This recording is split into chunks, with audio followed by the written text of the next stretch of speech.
Welcome to Statute Stories. If you're looking to understand the law in a fun and engaging way, then you are at the right place. In this video, we will discuss sections 66 to 75 of the Pakistan Penal Code, PPC. So let's start. Section 66. Description of imprisonment for non-payment of fine. How much imprisonment for unpaid fines? When someone is unable to pay a fine imposed by the court, he might face imprisonment. This means he could be sent to jail for not paying the money he owes. The type of jail time he receives could be similar to what he would have gotten for the original offense he committed. For example, if someone was fined for a minor offense like speeding, he could end up in jail for a short period if he can't pay the fine. This rule is meant to ensure that fines are taken seriously and paid promptly. Section 67. Imprisonment for non-payment of fine when offense punishable with fine only. Fair penalties. Imprisonment for unpaid fines in minor offenses. If someone commits an offense that is punishable only by a fine and he can't pay it, he might face imprisonment. The imprisonment for not paying the fine shall be simple, and the duration depends on the amount of the fine and the seriousness of the offense. For instance, if the fine is less than 50 rupees, the imprisonment could be for up to 2 months. If the fine is up to 100 rupees, the imprisonment could be for up to 4 months. For fines exceeding 100 rupees, the imprisonment could be up to 6 months. This ensures that penalties are proportional to the offense committed and the financial situation of the offender. Section 68. Imprisonment to terminate on payment of fine. Freedom through payment. When someone is punished with imprisonment because he couldn't pay a fine, he will be released from prison as soon as he pays the fine or if the fine is collected by legal means. For example, if someone is fined for breaking a traffic rule but can't pay it, he might be sent to jail temporarily.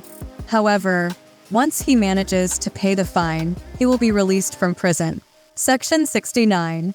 Termination of imprisonment on payment of a proportional part of fine. Paying off proportional fines. If someone pays a portion of the fine during the imprisonment period and the time spent in prison matches or exceeds the proportion of the fine remaining unpaid, the imprisonment will end. For instance, if someone is fined $1,000 for keeping bad quality food in store but only paid $500, he may spend some time in jail. However, if the time served in jail equals the unpaid portion of the fine, he will be released. Section 70. Fine leviable within 6 years, or during imprisonment. Death not to discharge property from liability. When someone is fined for breaking the law, he has to pay it within 6 years.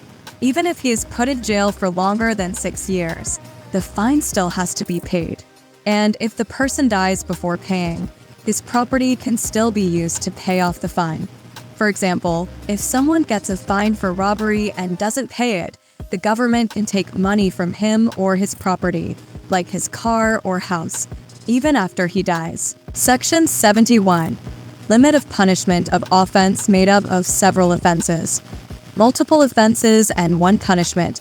If someone commits an offense that consists of multiple parts, he can't be punished for each part separately unless the law specifically says so. Also, if an action is considered an offense under different laws or if several actions combined create a new offense, the punishment can't be more severe than what the court could give for any one of those offenses alone. For example, let's say A hits Z with a stick 50 times. A could be guilty of hurting Z for each blow individually, which could result in a punishment of 50 years, 1 year for each hit. However, the law states that A can only be punished once for the entire beating and with only 1 year of punishment. Now, if during the beating, Y intervenes and A intentionally hits Y, A can be punished separately for hurting Z and for hitting Y. Section 72. Understanding legal gray areas. Punishment for uncertain offenses sometimes.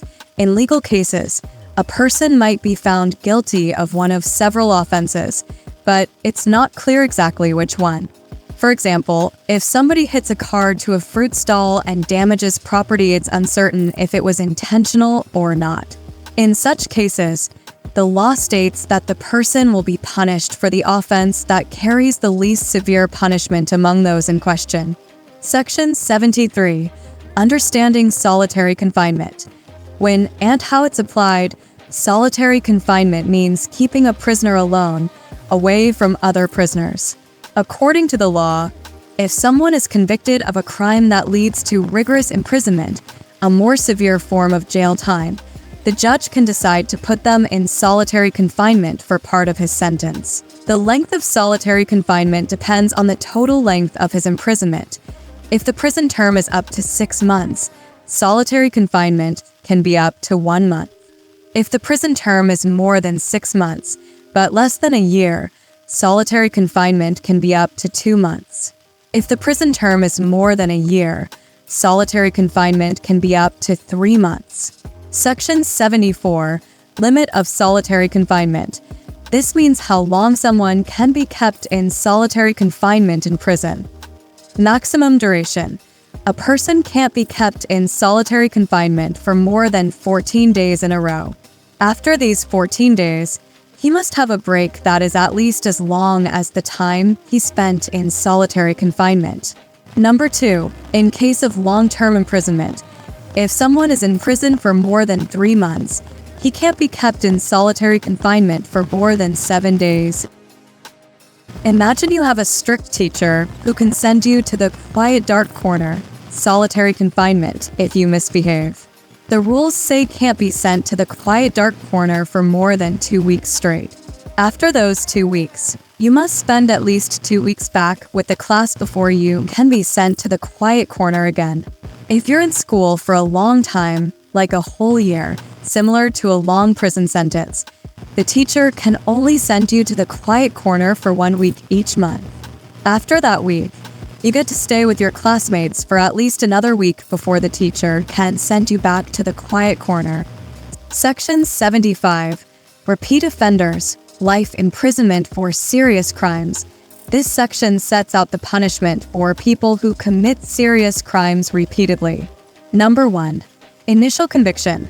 If someone is convicted by a court for a serious crime, listed under Chapter 12 or Chapter 17 of the law, and the punishment is at least 3 years in prison, he has come to notice. Number 2. Subsequent offense. If this person commits another serious crime under the same chapters after his first conviction, the punishment becomes much harsher. For each new serious crime, he can be sentenced to life imprisonment or up to 10 years in prison. For example, if a student gets suspended from school for a serious rule violation, like fighting, similar to a serious crime, and she is suspended for at least 3 days, similar to the 3-year prison term, the school will keep it closed for her. If this student gets caught fighting again, the school's punishment becomes much stricter. Instead of just another suspension, the student might be expelled from school, similar to life imprisonment, or suspended for a long time, like 10 days, similar to a 10-year prison term. This is meant to discourage the student from breaking serious rules again. Thanks for watching. Like, share, and comment. Follow for more videos. Take care. See you soon.